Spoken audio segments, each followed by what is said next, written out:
Okay guys, now ngayon ay mayroon tayong tinitingnan na aircon, no? At ipapakita ko sa inyo kung paano natin to ayusin.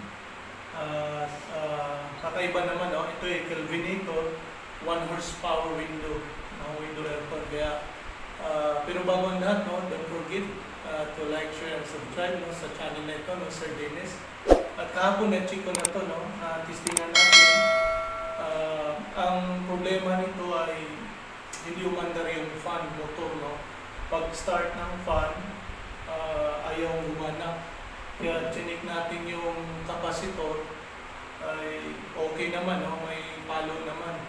Chinik natin yung winding, okay naman, no? At chinik ko yung selector switch, akala ko baka walang contact, okay naman, no? Ang problema, yung dinukot ko na yung sa loob, yung blower niya, iniikot ko, ang tigas, no? Kaya ang ginawa ko natin, hindi po tayo bumili ng bago, kundi ang problema ay tawag dito busing, no? Pinalitan natin ito ng busing, yung dalawa. Ito po yung luma, no? Hindi ko na lang pinakita kung paano binaklas or paano ginawa. Basta ito po yung luma, may dalawang busing na pinalit po natin, no?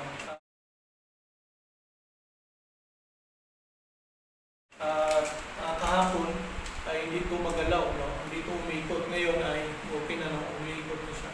Parang maganit, no? Ang tigas. Kaya pinalitan natin ng busing. Ito yung luma niyang dalawa. At ito po yung bago na nakakabit na ulo. Ngayon ay kakabit natin. Sana ay maging okay na, mag-materialize na to at gagana na, no? Pero yung compressor walang problema, no? Umandar siya. Kaya lang, walang lamig kasi wala mang bumubuga na hangin sa palabas, no? Kaya ngayon ang gagawin natin guys ay tatanggalin natin ang unit at ikakasa natin itong blower. Sundan nyo lang to, no? Para makakuha ng idea o matuto kayo para pwede nyo ma-apply. Kaya okay guys,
guys, no, ngayon ay test natin, no.